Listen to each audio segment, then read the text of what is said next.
Hello everyone, എല്ലാവർക്കും Pathways അക്കാദമിയുടെ daily news അനാലിസിലേക്ക് സ്വാഗതം. സോ ഇന്ന് നമ്മൾ ഡിസ്കസ് ചെയ്യുന്ന topics chip four alliance, lookout circular, NHPC, street vendors act, species in news ആയിട്ട് റെഡ് കൊളോബസ്. അപ്പോൾ അതിനകത്ത് ആദ്യം ഡിസ്കസ് ചെയ്യാൻ പോകുന്നത് ചിപ്പ് ഫോർ അലയൻസിനെ കുറിച്ചാണ്. ഓക്കെ, സോ ഈ ചിപ്പ് ഫോർ അലയൻസിനെ കുറിച്ച് ഇപ്പോൾ നമ്മൾ ഡിസ്കസ് ചെയ്യുന്നതിൻ്റെ ഒരു കോണ്ടെക്സ്റ്റ് എന്ന് പറയുന്നത് ഇതുമായിട്ട് ബന്ധപ്പെട്ട് ഇന്നത്തെ ഇന്ത്യൻ എക്സ്പ്രസിൻ്റെ പേജ് 10 ഒരു ആർട്ടിക്കിൾ അവർ പബ്ലിഷ് ചെയ്തിട്ടുണ്ട്. ദ ന്യൂ പ്രൊഡക്റ്റീവ് ഫോഴ്സ് എന്ന് പറഞ്ഞിട്ട്, അതായത് ഈ ടെക്നോളജിക്കൽ മോഡേണൈസേഷനെ കുറിച്ചൊക്കെയാണ്. അത് എക്കണോമിനെ എങ്ങനെ ബാധിക്കുന്നു, നാഷണൽ സെക്യൂരിറ്റിനെ എങ്ങനെ ബാധിക്കുന്നു, ഈ വക കാര്യങ്ങളാണ് ഈ ഒരു ആർട്ടിക്കിളിനകത്ത് പറയുന്നത്. അപ്പോൾ ഇതിനകത്ത് നമുക്കറിയാം, ഇപ്പോൾ നമ്മളൊരു ഈ കാലഘട്ടത്തിലുള്ള ടെക്നോളജിനെ ഡോമിനേറ്റ് ചെയ്യുന്ന ടെക്നോളജിക്കൽ ഫാക്ടേഴ്സിലൊന്നാണ് സെമി കണ്ടക്ടർ ഇൻഡസ്ട്രി എന്ന് പറയുന്നത്, അല്ലെങ്കിൽ സെമി കണ്ടക്ടേഴ്സ് എന്ന് പറയുന്നത്.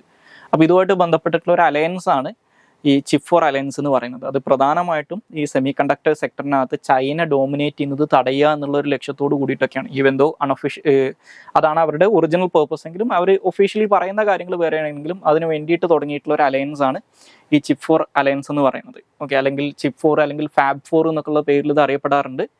സോ ഞാൻ നേരത്തെ പറഞ്ഞതുപോലെ തന്നെ ഇപ്പോൾ നമ്മൾ ലോകത്തിലെ പ്രധാനപ്പെട്ട ചിപ്പ് മാനുഫാക്ചേഴ്സിംഗ് ആയിട്ടുള്ള രാജ്യങ്ങൾ നോക്കിക്കഴിഞ്ഞാൽ അതിനകത്ത് ചൈന ഒഴികെയുള്ള ബാക്കിയുള്ള പ്രധാനപ്പെട്ട 4 മേജർ ചിപ്പ് മാനുഫാക്ചേഴ്സ്, അതായത് US, Japan, Taiwan, south Korea. Okay, Korea എന്നുള്ളതുകൊണ്ട് സൗത്ത് കൊറിയ എന്നീ 4 രാജ്യങ്ങൾ ചേർന്നുണ്ടാക്കിയിട്ടുള്ള ഒരു അലയൻസ് ആണ് ഈ ചിപ്പ് ഫോർ അലയൻസ് എന്ന് പറയുന്നത്.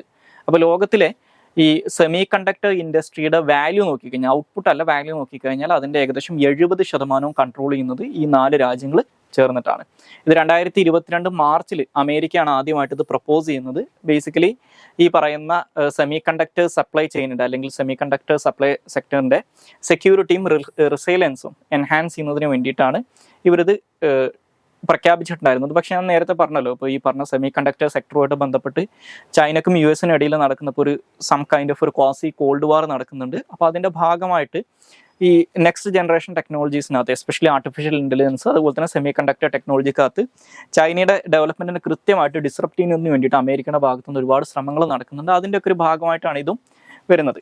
ഓക്കെ, അപ്പോൾ ഇതിനകത്ത് ഇവർ പറയുന്ന മറ്റൊരു പ്രധാനപ്പെട്ട ഒരു ഏരിയ ഓഫ് കോപ്പറേഷൻ എന്ന് പറയുന്നത് ഈ സെമി കണ്ടക്ടേഴ്സുമായിട്ട് ബന്ധപ്പെട്ടിട്ടുള്ള പോളിസി ഇംപ്ലിമെൻറ്റേഷനകത്ത് കോപ്പറേറ്റ് ചെയ്യും എന്ന് പറയുന്നത്. അപ്പോൾ അതിനകത്ത് തന്നെ പ്രധാനമായിട്ടും ഈ സെമി കണ്ടക്ടർ സെക്ടറിൻ്റെ അല്ലെങ്കിൽ സെമി കണ്ടക്ടർ മാനുഫാക്ചറിങ്, ഈ മെമ്പർ സ്റ്റേറ്റുകളിൽ നടക്കുന്ന സെമി കണ്ടക്ടർ മാനുഫാക്ചറിങ്ങിനെ ഒരു സസ്റ്റൈനബിൾ ആയിട്ടുള്ള രീതിയിൽ സപ്പോർട്ട് ചെയ്യുക എന്നുള്ളതും ഇവരുടെ ഒരു ലക്ഷ്യമാണ്. പിന്നെ അത് കൂടാതെ ഈ semi conductor production lines maximum diversify ചെയ്യുക എന്നുള്ളതും ഇതിൻ്റെ ഒരു ലക്ഷ്യമായിട്ട് പറയുന്നുണ്ട്. അതുകൊണ്ടാണ് ലോകത്തിലെ ഏറ്റവും പ്രധാനപ്പെട്ട ചിപ്പ് മാനുഫാക്ചേഴ്സിൽ ഒരാളാണ് തായ്വാൻ ബേസ് ചെയ്തിട്ടുള്ള TSMC എന്ന് പറയുന്ന കമ്പനി. ആ കമ്പനി ഇപ്പോൾ മറ്റുള്ള രാജ്യങ്ങളിലേക്ക്, ഇപ്പോൾ US ഒക്കെ പോലുള്ള രാജ്യങ്ങളിലേക്ക് അവരുടെ ഫൗണ്ടറീസ് എസ്റ്റാബ്ലിഷ് ചെയ്യുന്നതിന്, അല്ലെങ്കിൽ ഫൗണ്ടറീസ് അവിടെയൊക്കെ എസ്റ്റാബ്ലിഷ് ചെയ്യുന്നതിന് വേണ്ടിയിട്ടുള്ള തീരുമാനങ്ങൾ എടുക്കുന്നതൊക്കെ ഇതിൻ്റെ ഒരു ഭാഗമായിട്ടാണ്.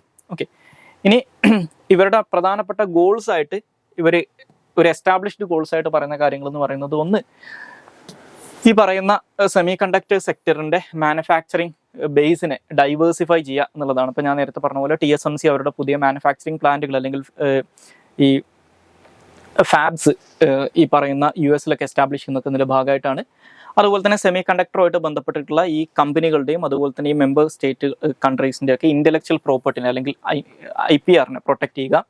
അതുപോലെ തന്നെ ഈ മോസ്റ്റ് അഡ്വാൻസ്ഡ് ആയിട്ടുള്ള സെമി കണ്ടക്ടേഴ്സ്, അതിൻ്റെ എക്യുപ്മെൻറ്റുകൾ, ഇതിൻ്റെയൊക്കെ എക്സ്പോർട്ടുമായിട്ട് ബന്ധപ്പെട്ടിട്ടുള്ള കാര്യങ്ങളിൽ പോളിസീസ് ഡെവലപ്പ് ചെയ്യുക എന്നുള്ളതൊക്കെയാണ് ഇവരുടെ ഡിക്ലെയർഡ് ഒബ്ജക്റ്റീവ്സ് ആയിട്ട് അല്ലെങ്കിൽ ഗോൾസ് ആയിട്ട് പറയുന്നത്. ഇനി അടുത്തതായിട്ട് ഡിസ്കസ് ചെയ്യാനുള്ള ടോപ്പിക്ക് ലുക്കൌട്ട് സർക്കുലറിനെ കുറിച്ചാണ്. ഈ ലുക്കൌട്ട് സർക്കുലറുമായിട്ട് ബന്ധപ്പെട്ട് നമ്മൾ ഡിസ്കസ് ചെയ്യാനുള്ള കാരണം, ഇന്നത്തെ ഇന്ത്യൻ എക്സ്പ്രസിൻ്റെ പേജ് 13-നകത്ത് നമ്മുടെ ഇന്ത്യയിൽ നിന്ന് കടം വാങ്ങിച്ചിട്ട്, അല്ലെങ്കിൽ ബാങ്കുകളുടെ കയ്യിൽ നിന്ന് വലിയ തോതിൽ കോടിക്കണക്കിന് രൂപ കടം വാങ്ങിച്ചിട്ട് അത് തിരിച്ചു കൊടുക്കാതെ ഇവിടുന്ന് മുങ്ങുന്ന ആൾക്കാരുടെ എണ്ണം വളരെ കൂടുതലാണ്. അപ്പോൾ ഇതുമായിട്ട് ബന്ധപ്പെട്ട് why banks can seek lookout circulars to stop debtors from going abroad എന്നുള്ള ഒരു ആർട്ടിക്കിൾ ഇന്ത്യൻ എക്സ്പ്രസിൻ്റെ പേജ് 13-നകത്ത് പബ്ലിഷ് ചെയ്തിട്ടുണ്ട്. അപ്പോൾ ആ ഒരു കോണ്ടെക്സ്റ്റിലാണ് ഈ ലുക്കൌട്ട് സർക്കുലറിനെ കുറിച്ച് ഡിസ്കസ് ചെയ്യുന്നത്.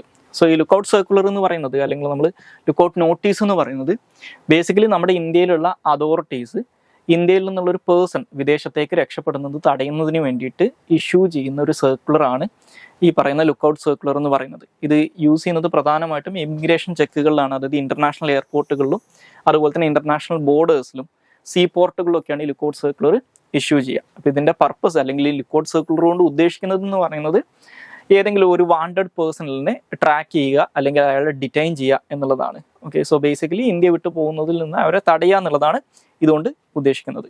പക്ഷേ ഈ ലുക്കൗട്ട് സർക്കുലറായിട്ട് ബന്ധപ്പെട്ടുള്ള ഒരു ഇൻട്രസ്റ്റിംഗ് ഫാക്ട് എന്ന് പറയുന്നത്, ഇതുമായിട്ട് ബന്ധപ്പെട്ട് നിലവിലൊരു സ്റ്റാറ്റ്യൂട്ടറി സിസ്റ്റം ഒന്നും നിലവിലില്ല. ഒരു നിയമത്തിനകത്തൊന്നും കൃത്യമായിട്ട് ഇതിനെക്കുറിച്ച് പറയുന്നില്ല. പകരം ഈ ലുക്കൗട്ട് സർക്കുലറിനെ നിലവിൽ റെഗുലേറ്റ് ചെയ്യുന്നത് അല്ലെങ്കിൽ അതിനെ ഗവേൺ ചെയ്യുന്നത് മിനിസ്ട്രി ഓഫ് ഹോം അഫയേഴ്സ് ഇറക്കിയിട്ടുള്ള ഒരു ഓഫീസ്, അവരിറക്കിയിട്ടുള്ള ഡിഫറെൻറ്റ് ഓഫീസ് മെമ്മോറാണ്ടംസ് ആണ്. അപ്പോൾ ഇതിനകത്ത് ഈ മിനിസ്ട്രി ഓഫ് ഹോം അഫയേഴ്സ് ഇറക്കിയിട്ടുള്ള ഡിഫറെൻറ്റ് ഓഫീസ് മെമ്മോറാണ്ടംസിനകത്ത് ലുക്കൗട്ട് സർക്കുലറുമായിട്ട് ബന്ധപ്പെട്ട് വരുന്ന ആദ്യത്തെ മെമ്മോറാണ്ടം എന്ന് പറയുന്നത് 1979 പിന്നീട് 2000 ഇത്തരത്തിലൊരു ഓഫീസ് മെമ്മോറാണ്ടം വന്നിട്ടുണ്ടായിരുന്നു. ഓക്കെ, അപ്പോൾ അതുകൂടാതെ ഈ പറയുന്ന 1979 2000 സർക്കുലേഴ്സിന് അല്ലെങ്കിൽ ഓഫീസ് മെമ്മോറാണ്ടംസിന് പിന്നീട് 2010 വന്നിട്ടുള്ള ഒരു മെമ്മോറാണ്ടം വെച്ചിട്ട് ഇവർ റീപ്ലേസ് ചെയ്യുകയും ചെയ്തിട്ടുണ്ട്. അപ്പോൾ ഇപ്പോൾ ഈ ലുക്കൗട്ട് സർക്കുലേഴ്സ് ഇഷ്യൂ ചെയ്യുന്നത് ഈ 2010 ഓഫീസ് മെമ്മോറാണ്ടത്തിൻ്റെ അടിസ്ഥാനത്തിലാണ്. Union ministry of home affairs ഇറക്കിയിട്ടുള്ള ഈ ഓഫീസ് മെമ്മോറാണ്ടത്തിൻ്റെ അടിസ്ഥാനത്തിലാണ്.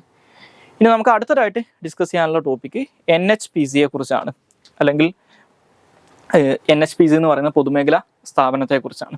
ഓക്കെ, സോ ഈ NHPC എന്ന് പറയുന്നത് നേരത്തെ അറിയപ്പെട്ടുകൊണ്ടിരുന്നത്, ഇപ്പോൾ NHPC എന്നാണ് അറിയപ്പെടുന്നത്, നേരത്തെ അറിയപ്പെട്ടുകൊണ്ടിരുന്നത് national hydro electric power corporation ആണ്. അതായത് നമ്മുടെ ഇന്ത്യയിലെ ഹൈഡ്രോ ഇലക്ട്രിക് പവറുമായിട്ട് ബന്ധപ്പെട്ട് പ്രവർത്തിക്കുന്ന ഒരു പൊതുമേഖലാ സ്ഥാപനമാണ് NHPC. ഇത് 1975 ഇൻകോർപ്പറേറ്റ് ചെയ്യപ്പെടുന്നത്. ഓക്കെ, അപ്പോൾ നമ്മുടെ ഇന്ത്യയിലെ ഒരു പബ്ലിക് സെക്ടർ ഹൈഡ്രോ പവർ കമ്പനിയാണ് ഇത്. 75 ഇന്ദിരാഗാന്ധി ഗവൺമെൻറ് ആണ് ഇതിനെ ഇൻകോർപ്പറേറ്റ് ചെയ്യുന്നത്. ഇവരുടെ ഒരു ഫംഗ്ഷനായിട്ട് അല്ലെങ്കിൽ ഒരു ഒബ്ജക്റ്റീവായിട്ട് പറയുന്നത് ഈ ഹൈഡ്രോ ഇലക്ട്രിക് പവറുമായിട്ട് ബന്ധപ്പെട്ടിട്ടുള്ള പ്രൊജക്റ്റുകൾ പ്ലാൻ ചെയ്യുക, അതിനെ പ്രൊമോട്ട് ചെയ്യുക, അതുപോലെ തന്നെ നമ്മുടെ ഇന്ത്യയിലെ ഹൈഡ്രോ ഇലക്ട്രിക് പവർ പ്രൊജക്റ്റുകളെ അവരുടെ ഒരു ഓർഗനൈസ്ഡ് ആയിട്ടുള്ള ഇൻറ്റഗ്രേറ്റഡ് ആയിട്ടുള്ള എഫിഷ്യൻറ്റ് ഡെവലപ്മെൻറ്റിന് വേണ്ടിയിട്ട് പ്രവർത്തിക്കുക എന്നുള്ളതാണ്. ഇനി അത് കൂടാതെ ഇപ്പോൾ റീസെൻ്റ്ലി ഈ പറയുന്ന ഹൈഡ്രോ ഇലക്ട്രിക് പവർ പ്രൊജക്റ്റുകൾ കൂടാതെ മറ്റുള്ള ഇത്തരത്തിൽ പ്രകൃതിയിൽ നിന്ന് എടുക്കുന്ന സസ്റ്റൈനബിൾ എനർജി സോഴ്സസ് ഇതിൻ്റെ ഭാഗമായിട്ട് മാറ്റിയിട്ടുണ്ട്. ഉദാഹരണത്തിന് solar, geothermal, tidal, wind, ഇത്തരത്തിലുള്ള എനർജി സോഴ്സുകളും ഈ NHPCയുടെ ഭാഗമായിട്ട് കൊണ്ടുവന്നിട്ടുണ്ട്. സോ നിലവിൽ NHPC എന്ന് പറയുന്നത് നമ്മുടെ സെൻട്രൽ ഗവൺമെൻറ്റിൻ്റെ കീഴിലുള്ള ഒരു മിനി രത്ന കാറ്റഗറി 1 എൻ്റർപ്രൈസ് ആണെന്ന് മനസ്സിലാക്കുക. അത് കൂടാതെ നമ്മുടെ ഇന്ത്യയിൽ ഇൻവെസ്റ്റ്മെൻറ്റിൻ്റെ കേസിൽ ഇന്ത്യയിൽ ഏറ്റവും അധികം ഇൻവെസ്റ്റ്മെൻ്റ് ഉള്ള 10ഓളം പൊതുമേഖലാ സ്ഥാപനങ്ങളിൽ ഒന്നാണ് ഈ NHPC എന്ന് പറയുന്നത്. ഇനി അടുത്തതായിട്ട് ഡിസ്കസ് ചെയ്യാനുള്ള ടോപ്പിക്ക് സ്ട്രീറ്റ് വെൻഡേഴ്സ് ആക്ടിനെ കുറിച്ചാണ്. സോ ബേസിക്കലി ഈ സ്ട്രീറ്റ് വെൻഡേഴ്സ് ആക്റ്റുമായിട്ട് ബന്ധപ്പെട്ട് ഇന്നത്തെ ഹിന്ദുവിൻ്റെ പേജ് 7 അവരൊരു ആർട്ടിക്കിൾ പബ്ലിഷ് ചെയ്തിട്ടുണ്ട്, implementing the street vendors act എന്ന് പറഞ്ഞിട്ട്. അപ്പോൾ ഇതിനകത്ത് ഈ സ്ട്രീറ്റ് വെൻഡേഴ്സ് ആക്ട് 2014 ബന്ധപ്പെട്ടുള്ള കാര്യങ്ങളാണ് പറയുന്നത്. അത് സിഗ്നിഫിക്കൻ്റ് ആയിരുന്നെങ്കിലും അത് നടപ്പിലാക്കുന്നതുമായിട്ട് ബന്ധപ്പെട്ടിട്ടുള്ള ചാലഞ്ചസ് എന്തൊക്കെയാണ്, അതുമായിട്ട് ബന്ധപ്പെട്ടുള്ള ഇഷ്യൂസ് എന്തൊക്കെയാണ്, ഇതിനകത്ത് പറയുന്ന മേജർ പ്രൊവിഷൻസ് എന്തൊക്കെയാണെന്നാണ് ഈ ഒരു ആർട്ടിക്കിളിനകത്ത് പറയുന്നത്. അപ്പോൾ അതിനകത്ത് ഫസ്റ്റ് ഓഫ് ഓൾ മനസ്സിലാക്കേണ്ടത് നമ്മുടെ ഇന്ത്യയിലെ ടോട്ടൽ പോപ്പുലേഷൻ്റെ ഏകദേശം 2.5% എന്ന് പറയുന്നത് ഇന്ത്യയിലെ സ്ട്രീറ്റ് വെൻഡേഴ്സ് ആണ്, അല്ലെങ്കിൽ നമ്മൾ തെരുവോരത്ത് കച്ചവടം നടത്തുന്ന ആൾക്കാരാണ്. അപ്പോൾ അവരുടെ ലിവ്ലിഹുഡിനെ പ്രൊട്ടക്ട് ചെയ്യുന്നതിനും അവരെ സംരക്ഷിക്കുന്നതിനൊക്കെ വേണ്ടിയിട്ടാണ് street vendors protection of livelihood and regulation of street vending act എന്ന് പറയുന്ന നിയമം ഇന്ത്യൻ പാർലമെൻറ്റ് പാസ്സാക്കുന്നതും അത് 2014 തൊഴിലാളി ദിനത്തിൽ അല്ലെങ്കിൽ മെയ് 1 നിലവിൽ വരുന്നതും. ഇനി ഇതിനകത്ത് പറയുന്ന പ്രധാനപ്പെട്ട പ്രൊവിഷൻസ് എന്ന് പറയുന്നത് ഈ സ്ട്രീറ്റ് വെൻഡേഴ്സിൻ്റെ താല്പര്യങ്ങളെ സംരക്ഷിക്കുന്നതിനൊക്കെ വേണ്ടിയിട്ട് പ്രധാനമായിട്ടും അർബൻ ഏരിയാസിലാണല്ലോ ഈ സ്ട്രീറ്റ് വെൻഡേഴ്സ് ഉണ്ടാകുക. അപ്പോൾ അതിന് വേണ്ടിയിട്ട് ഒരു ടൗൺ വെൻഡിങ് കമ്മിറ്റീസ് എല്ലാ ടൗൺസിലും എസ്റ്റാബ്ലിഷ് ചെയ്യണം എന്ന് പറയുന്നുണ്ട്. അതായത് എല്ലാ ലോക്കൽ അതോറിറ്റീസും ഇത്തരത്തിൽ ഒരു ടൗൺ വെൻഡിങ് കമ്മിറ്റി എസ്റ്റാബ്ലിഷ് ചെയ്യണം എന്ന് പറയുന്നുണ്ട്. അത് ഈ ടൗൺ വെൻഡിങ് കമ്മിറ്റി എസ്റ്റാബ്ലിഷ് ചെയ്യുന്നത് ഈ നിയമത്തിനകത്തുള്ള പ്രൊവിഷൻസ് അല്ലെങ്കിൽ ഈ നിയമത്തിനെ നടപ്പിലാക്കുന്നതിന് വേണ്ടിയിട്ടാണ്. ഇനി ആ ടൗൺ വെൻഡിങ് കമ്മിറ്റിയുടെ ഒരു കോമ്പോസിഷനകത്ത് അറ്റ്ലീസ്റ്റ് 40% ആളുകളെങ്കിലും ഈ പറയുന്ന സ്ട്രീറ്റ് വെൻഡേഴ്സിൻ്റെ ഭാഗത്തു നിന്നുള്ളവരായിരിക്കണം, അല്ലെങ്കിൽ സ്ട്രീറ്റ് വെൻഡേഴ്സിൻ്റെ റെപ്രസെൻറ്റേറ്റീവ്സ് ആയിരിക്കണം എന്ന് പറയുന്നുണ്ട്. അപ്പോൾ ഈ സ്ട്രീറ്റ് വെൻഡേഴ്സിൻ്റെ ഇടയിൽ നിന്നുള്ള ഇലക്ഷൻസിലൂടെയാണ് ഈ 40% മെമ്പേഴ്സിനെ സെലക്ട് ചെയ്യുന്നത്. അപ്പോൾ ഈ 40% സ്ട്രീറ്റ് വെൻഡേഴ്സിൻ്റെ റെപ്രസെൻറ്റേറ്റീവ്സിനകത്ത് അറ്റ്ലീസ്റ്റ് 1/3 അല്ലെങ്കിൽ 33.33% സ്ത്രീകളായിരിക്കണം എന്നും ഒരു മാൻഡേറ്ററി പ്രൊവിഷനായിട്ട് പറയുന്നുണ്ട്. ഓക്കെ, അപ്പോൾ നമ്മുടെ ടൗണുകളിലുള്ള ഈ സ്ട്രീറ്റ് വെൻഡിങ്ങുമായിട്ട് ബന്ധപ്പെട്ടുള്ള ഒരുപാട് കാര്യങ്ങൾ ഡിസൈഡ് ചെയ്യുന്നത് ഇവരാണ്. ഇപ്പോൾ ഉദാഹരണത്തിന് ഈ നാച്ചുറൽ മാർക്കറ്റിൻ്റെ ഡിറ്റർമിനേഷൻ, അതുപോലെ തന്നെ ഈ വെൻഡിങ് സോൺസ്, അതായത് സ്ട്രീറ്റ് വെൻഡേഴ്സിന് കച്ചവടം നടത്താൻ പറ്റുന്ന പ്രദേശങ്ങളുടെ ഐഡൻറ്റിഫിക്കേഷൻ, അതുപോലെ തന്നെ സ്ട്രീറ്റ് വെൻഡിങ് പ്ലാനുകളുടെ പ്രിപ്പറേഷൻ, അതുപോലെ തന്നെ സ്ട്രീറ്റ് വെൻഡേഴ്സിൻ്റെ സർവേ, ഇങ്ങനെയുള്ള കാര്യങ്ങൾക്കകത്തൊക്കെ തീരുമാനങ്ങൾ എടുക്കുന്നത് അല്ലെങ്കിൽ ഡിസിഷൻ മേക്ക് ചെയ്യുന്നത് ഈ കമ്മിറ്റി ആയിരിക്കും എന്നീ നിയമത്തിൽ പറയുന്നുണ്ട്. ഇനി അതുപോലെ തന്നെ ഈ ടൗൺ അതോറിറ്റീസ് അല്ലെങ്കിൽ ഈ പറയുന്ന ലോക്കൽ ഒഫീഷ്യൽസ് ഏതെങ്കിലും തരത്തിൽ ആർബിട്രറി ആയിട്ട് ഇവരെ ഡീൽ ചെയ്യുന്നത് ഒഴിവാക്കുന്നതിന് വേണ്ടിയിട്ട് ഈ എക്സിസ്റ്റിംഗ് ആയിട്ടുള്ള ആ ഒരു ടൗണിൽ എക്സിസ്റ്റിംഗ് ആയിട്ടുള്ള എല്ലാ സ്ട്രീറ്റ് വെൻഡേഴ്സിൻ്റെയും കൃത്യമായിട്ടുള്ള കണക്കുകൾ എടുക്കണം, അല്ലെങ്കിൽ അവരുടെ സർവേ കണ്ടക്ട് ചെയ്യണം എന്നും ഈ നിയമത്തിനകത്ത് പറയുന്നുണ്ട്. അപ്പോൾ ഈ സർവേയുടെ അടിസ്ഥാനത്തിൽ ഇത്തരത്തിലുള്ള സ്ട്രീറ്റ് വെൻഡേഴ്സിന്, ഈ സർവേയിൽ ഐഡൻറ്റിഫൈ ചെയ്തിട്ടുള്ള സ്ട്രീറ്റ് വെൻഡേഴ്സിന് ഒരു സർട്ടിഫിക്കറ്റ്സ് ഓഫ് വെൻഡിങ് ഇഷ്യൂ ചെയ്യണം എന്നും ഈ നിയമത്തിൽ പറയുന്നുണ്ട്. ഇനി ഈ പറയുന്ന നിയമവുമായിട്ട് ബന്ധപ്പെട്ടിട്ടുള്ള തർക്കങ്ങളോ അല്ലെങ്കിൽ പരാതികളോ ഉണ്ടെങ്കിൽ ആ തർക്കങ്ങളും പരാതികളൊക്കെ പരിഹരിക്കുന്നതിന് വേണ്ടിയിട്ട് ഒരു ഗ്രീവൻസ് റീഡ്രസൽ കമ്മിറ്റി ഉണ്ടാവും എന്ന് പറയുന്നുണ്ട്. ഈ ഗ്രീവൻസ് റീഡ്രസൽ കമ്മിറ്റിനെ ഹെഡ് ചെയ്യുന്നത് ഒരു സിവിൽ ജഡ്ജോ അല്ലെങ്കിൽ ഒരു ജുഡീഷ്യൽ മജിസ്ട്രേറ്റോ ആയിരിക്കും എന്നും ഈ നിയമത്തിൽ പറയുന്നുണ്ട്. ഇനി ഈ നിയമവുമായിട്ട് ബന്ധപ്പെട്ടിട്ടുള്ള ചില ചാലഞ്ചസ് നോക്കിക്കഴിഞ്ഞാൽ ഈ ഒരു പെർട്ടിക്കുലർ ആർട്ടിക്കിളിനകത്ത് പറയുന്നത് ഈ നിയമവുമായിട്ട് ബന്ധപ്പെട്ട് പ്രധാനമായിട്ടും ചാലഞ്ചസ് വരുന്നത് 3 ഏരിയാസിലാണ്.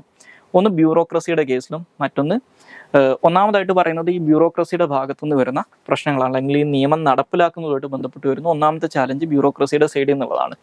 അതായത് ഇപ്പോൾ നമ്മൾ ഈ സ്ട്രീറ്റ് വെൻഡേഴ്സിനെ പ്രൊട്ടക്ട് ചെയ്യുന്നതിന് വേണ്ടിയിട്ട് ഇത്തരത്തിലൊരു നിയമം ഉണ്ടെങ്കിലും നമ്മുടെ ഇന്ത്യയിൽ ഉടനീളം ഈ പറയുന്ന അർബൻ ഏരിയാസിൽ ഈ സ്ട്രീറ്റ് വെൻഡേഴ്സ് വലിയ രീതിയിലുള്ള ഹരാസ്മെന്റ് ഈ ടൗൺ അതോറിറ്റീസിന്റെ ഭാഗത്തുനിന്ന് ഫേസ് ചെയ്യുന്നതായിട്ട് കാണാൻ സാധിക്കും. അത് മാത്രമല്ല, ഇവർ അനധികൃതമായിട്ട് ഈ പാതയോരങ്ങളൊക്കെ കയ്യേറുന്നു എന്ന് പറഞ്ഞിട്ട് വലിയ രീതിയിലുള്ള എവിക്ഷൻസും ഈ സ്ട്രീറ്റ് വെൻഡേഴ്സ് ഫേസ് ചെയ്യാറുണ്ട്. അപ്പോൾ ഈ സ്ട്രീറ്റ് വെൻഡേഴ്സ് ആക്ട് എന്ന് പറയുന്ന നിയമം തന്നെ ഈ സ്ട്രീറ്റ് വെൻഡേഴ്സിനെ പ്രൊട്ടക്ട് ചെയ്യുന്നതിന് വേണ്ടിയിട്ടും അതിനെ റെഗുലേറ്റ് ചെയ്യുന്നതിന് വേണ്ടിയിട്ടും വന്നിട്ടുള്ളതാണെങ്കിലും അതുമായിട്ട് ബന്ധപ്പെട്ടുള്ള റെഗുലേഷൻസ് കൃത്യമായിട്ട് നിയമത്തിനകത്ത് പറയുന്നുണ്ടെങ്കിലും ഇവർക്കെതിരായിട്ടുള്ള ഹരാസ്മെന്റുകളും എവിക്ഷൻസും കൂടുകയാണ് ചെയ്തിട്ടുള്ളത് എന്ന് പറയുന്നുണ്ട്. അപ്പോൾ അതിനുള്ള പ്രധാനപ്പെട്ട ഒരു കാരണമായിട്ട് പറയുന്നത് ഒന്ന് നമ്മുടെ ഇന്ത്യയിലെ ഈ ബ്യൂറോക്രാറ്റിക് സിസ്റ്റത്തിൻ്റെ ഇൻഹറൻ്റ് ആയിട്ടുള്ള ക്യാരക്ടറിസ്റ്റിക്സ് ആണ്, അല്ലെങ്കിൽ ഇത്തരത്തിലുള്ള ഒരു സ്വഭാവമാണ്. രണ്ടാമതായിട്ട് പറയുന്നത് ഈ നിയമമായിട്ട് ബന്ധപ്പെട്ടിട്ടുള്ള ലാക്ക് ഓഫ് അവയർനെസ് ആണ്.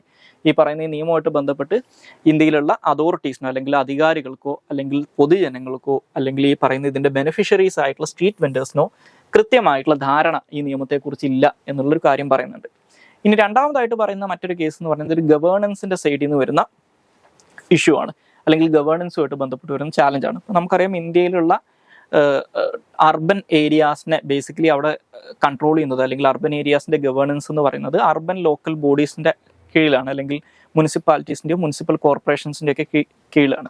അപ്പോൾ ഇന്ത്യൻ കോൺസ്റ്റിറ്റ്യൂഷനിൽ 1992 വന്നിട്ടുള്ള 74th കോൺസ്റ്റിറ്റ്യൂഷണൽ അമെൻമെൻറ്റ് ആക്ട് അനുസരിച്ചാണ് ഈ പറയുന്ന അർബൻ ലോക്കൽ ബോഡീസ് ഒരു കോൺസ്റ്റിറ്റ്യൂഷണൽ ഇൻസ്റ്റിറ്റ്യൂഷൻസ് ആയിട്ട് മാറുന്നത്. പക്ഷേ ഈ പറയുന്ന അർബൻ ലോക്കൽ ബോഡീസ് ആണ് ഇവിടെ അഡ്മിനിസ്ട്രേഷൻ നടത്തുന്നത്. സ്ട്രീറ്റ് വെൻഡേഴ്സ് പ്രധാനമായിട്ടും ജീവിക്കുന്നത് ഈ പറയുന്ന അർബൻ ഏരിയാസിലാണ്. പക്ഷേ ഇത് രണ്ടും തമ്മിലൊരു സം കൈൻഡ് ഓഫ് ഒരു ഇൻറ്റഗ്രേഷൻ ഇവിടെ നടന്നിട്ടില്ല എന്ന് പറയുന്നുണ്ട്. അതായത് ഈ നിയമവും ഈ അർബൻ ലോക്കൽ ബോഡീസും തമ്മിൽ, അല്ലെങ്കിൽ ഈ അർബൻ ലോക്കൽ ബോഡീസിൻ്റെ 74th അമെൻമെൻറ്റ് അനുസരിച്ചുള്ള ഫ്രെയിം വർക്കും തമ്മിൽ കൃത്യമായിട്ടൊരു ഇൻറ്റഗ്രേഷൻ ഇല്ല എന്ന് പറയുന്നുണ്ട്. അതുകൂടാതെ ഈ അർബൻ ലോക്കൽ ബോഡീസിന് ഇതുമായിട്ട് ബന്ധപ്പെട്ട് കൃത്യമായിട്ടുള്ള പവേഴ്സോ കപ്പാസിറ്റീസോ ഒന്നും ഈ പറയുന്ന 74th അമെൻമെൻറ്റിലോ അല്ലെങ്കിൽ ഈ പറയുന്ന നിയമത്തിലോ കൊടുത്തിട്ടില്ല എന്നുള്ളൊരു പ്രശ്നവും പറയുന്നുണ്ട്. അപ്പോൾ ഗവേണൻസിൻ്റെ ഭാഗത്ത് നിന്ന് ഇത്തരത്തിലൊരു ചാലഞ്ച് ഉണ്ട്. മറ്റൊന്ന് പോളിസീസുമായിട്ട് ബന്ധപ്പെട്ടിട്ട് വരുന്ന ഇഷ്യൂസാണ്. ഇപ്പോൾ നമ്മൾ സാധാരണഗതിയിൽ ഇന്ത്യയിലെ അർബൻ ഏരിയാസിനെ ഇംപ്രൂവ് ചെയ്യുന്നതിന് വേണ്ടിയിട്ട്, അല്ലെങ്കിൽ അർബൻ ഏരിയാസിൻ്റെ ലിവിങ് കണ്ടീഷൻസും ഇൻഫ്രാസ്ട്രക്ചറൊക്കെ ബെറ്റർ ആക്കുന്നതിന് വേണ്ടിയിട്ട് ഒരുപാട് പ്രൊജക്റ്റുകളുണ്ട്. ഇപ്പോൾ സ്മാർട്ട് സിറ്റി പ്രൊജക്റ്റൊക്കെ അതിനകത്ത് പ്രധാനപ്പെട്ട ഒന്നാണ്. പക്ഷേ ഇത്തരത്തിൽ നമ്മൾ ഈ പോളിസീസ് ഫോമുലേറ്റ് ചെയ്യുന്ന സമയത്ത്, അല്ലെങ്കിൽ നമ്മൾ ബേസിക്കലി പറയുമ്പോൾ ഇന്ത്യയിലെ സിറ്റീസിനെ ഒരു വേൾഡ് ക്ലാസ് സിറ്റി ആക്കി മാറ്റണം എന്നൊക്കെ പറയുമ്പോൾ ആൾക്കാർ ഇമാജിൻ ചെയ്യുമ്പോൾ പോലും അതിനകത്ത് സ്ട്രീറ്റ് വെൻഡേഴ്സ് എന്ന് പറയുന്ന ആളുകൾക്ക് ഒരു സ്ഥാനമില്ല. സോ ബേസിക്കലി ആളുകളുടെ ഈ പോളിസീസ് ഫോമുലേറ്റ് ചെയ്യുന്ന ആൾക്കാരാണെങ്കിലും അല്ലാത്തവരാണെങ്കിലും നമ്മൾ ഈ സിറ്റീസിനെ ഡെവലപ്പ് ചെയ്യുക, അല്ലെങ്കിൽ സിറ്റീസിനെ ഒരു ഹൈടെക് സിറ്റിയാക്കി മാറ്റുക, അല്ലെങ്കിൽ ഒരു വേൾഡ് ക്ലാസ് സിറ്റിയാക്കി മാറ്റുക എന്ന് പറയുന്നത് ഈ തെരുവ് കച്ചവടക്കാർ അതിനൊരു തടസ്സമായിട്ട് നിൽക്കുന്നതായിട്ടാണ് ആളുകൾക്കുള്ളൊരു പെർസെപ്ഷൻ എന്ന് പറയുന്നത്. അപ്പോൾ നമ്മുടെ ലോകത്തിൽ, അല്ലെങ്കിൽ ഇന്ത്യയിൽ ഇപ്പം നിലവിലുള്ള ഒരു prevailing image of world class city എന്ന് പറയുന്നത് ഒരു ഹൈലി എക്സ്ക്ലൂഷണറി ആയിട്ടുള്ള സിറ്റിയാണ്. ഇപ്പോൾ ഈ തെരുവോരത്ത് ജീവിക്കുന്ന ആൾക്കാർ, തെരുവ് കച്ചവടക്കാർ, ഇങ്ങനെയുള്ള ആൾക്കാരൊക്കെ എന്തോ നമ്മുടെ ഈ വേൾഡ് ക്ലാസ് സിറ്റി ഇമാജിന് എഗെയിൻസ്റ്റ് ആയിട്ട് വർക്ക് ചെയ്യുന്നതാണ്. അപ്പോൾ അതുകൊണ്ട് തന്നെ അവരെ എക്സ്ക്ലൂഡ് ചെയ്യണം, അല്ലെങ്കിൽ അവരെ ഒഴിവാക്കണം എന്നുള്ള, അവരെ സ്റ്റിഗ്മറ്റൈസ് ചെയ്യുന്ന, മാർജിനലൈസ് ചെയ്യുന്ന ഒരു സ്വഭാവം നമുക്കുണ്ട്. അപ്പോൾ ഇത്തരത്തിലുള്ള പോളിസി ഫ്രെയിം വർക്കുകൾ, ഇപ്പോൾ സ്മാർട്ട് സിറ്റി പ്രൊജക്റ്റ് പോലുള്ള പോളിസി ഫ്രെയിം വർക്കുകളിലും ഇത്തരത്തിലുള്ള സ്ട്രീറ്റ് വെൻഡേഴ്സിനെ കൃത്യമായിട്ട് എക്സ്ക്ലൂഡ് ചെയ്യുന്ന, അവരെ മാർജിനലൈസ് ചെയ്യുന്ന ഒരു സ്വഭാവം ഉണ്ട്. അല്ലെങ്കിൽ അവരെ എവിക്റ്റ് ചെയ്യണം എന്നുള്ള, അല്ലെങ്കിൽ അവരെ റിമൂവ് ചെയ്താൽ മാത്രമേ ഇതൊരു വേൾഡ് ക്ലാസ് സിറ്റി ആയിട്ട് മാറൂ എന്നുള്ള ഒരു പ്രിജുഡൈസ്ഡ് ആയിട്ടുള്ള മെൻറ്റാലിറ്റി അതിനകത്തുണ്ട്. ഓക്കെ, അപ്പോൾ അത് ബേസിക്കലി ഈ പറയുന്ന സ്ട്രീറ്റ് വെൻഡേഴ്സ് എന്ന് പറയുന്നത് ഞാൻ നേരത്തെ പറഞ്ഞ പോലെ ഇന്ത്യയുടെ പോപ്പുലേഷൻ്റെ ഏകദേശം 2.5% വരുന്ന ഇത്രയും വലിയൊരു കമ്മ്യൂണിറ്റിനെ മാർജിനലൈസ് ചെയ്യുന്നത് മാത്രമല്ല, അവർ ഈ പറയുന്ന അർബൻ എക്കണോമിക്കുള്ള അവരുടെ കോൺട്രിബ്യൂഷൻ അല്ലെങ്കിൽ അവരുടെ ഫെയർ ഷെയർ ഓഫ് കോൺട്രിബ്യൂഷനെ അക്നോളജ് ചെയ്യുകയും ചെയ്യുന്നില്ല, അവർ വലിയ രീതിയിൽ മാർജിനലൈസ് ചെയ്യുകയും ചെയ്യുന്നുണ്ട് എന്നുള്ള പ്രശ്നങ്ങളുണ്ട്. അപ്പോൾ ഈ 3 ഏരിയാസിലാണ് പ്രധാനമായിട്ടും ഈ ആക്ടിൻ്റെ നടപ്പാക്കലുമായിട്ട് ബന്ധപ്പെട്ട് വരുന്ന പ്രശ്നങ്ങൾ എന്നാണ് ഈ ഒരു ആർട്ടിക്കിളിനകത്ത് പറയുന്നത്. ഇനി നമുക്ക് അവസാനമായിട്ട് ഡിസ്കസ് ചെയ്യാനുള്ളത് സ്പീഷീസ് ഇൻ ന്യൂസ് ആണ്. അത് റെഡ് കൊളോബസ് എന്ന് പറയുന്ന ഒരു മങ്കി സ്പീഷീസിനെ കുറിച്ചാണ് പറയാനുള്ളത്. സോ ഈ റെഡ് കൊളോബസ് എന്ന് പറയുന്നത് ആഫ്രിക്കയിൽ പ്രധാനമായിട്ടും കാണുന്ന അല്ലെങ്കിൽ ആഫ്രിക്കയിൽ ഉടനീളം കാണാൻ സാധിക്കുന്ന ഒരു റെയർ ഗ്രൂപ്പ് ഓഫ് ഇംപെരിൽഡ് മങ്കീസ് ആണ് റെഡ് കൊളോബസ് എന്ന് പറയുന്നത്. അപ്പോൾ ബേസിക്കലി ഇതിൻ്റെ ഈ ഒരു ഇത്തരത്തിലുള്ള വലിയ രീതിയിലുള്ള സ്പ്രെഡ് എന്ന് പറയുന്നത് ഈ ആഫ്രിക്കയിലെ ട്രോപ്പിക്കൽ ഫോറസ്റ്റുകളുടെ ബയോഡൈവേഴ്സിറ്റി ഡിക്ലൈൻ്റെ ഒരു പ്രൈമറി ഇൻഡിക്കേറ്റേഴ്സ് ആയിട്ടാണ് കണക്കാക്കുന്നത്. അപ്പോൾ ഈ റെഡ് കൊളോബസ് എന്ന് പറയുന്നത് ഒരു ഓൾഡ് വേൾഡ് മങ്കി ആയിട്ടാണ് കണക്കാക്കുന്നത്. ഈ പറയുന്ന ഈ കാറ്റഗറി പറയുന്ന ഒരു ജീനസ് പീലിയോ കൊളോബസ് എന്ന് പറയുന്നതിൻ്റെ ഭാഗമായിട്ടാണ് ഇവരെ കണക്കാക്കുന്നത്. ഓക്കെ, അതുപോലെ തന്നെ ഇവർ പ്രധാനമായിട്ടും 2 ഗ്രൂപ്പുകളിലാണ് ഉള്ളത്.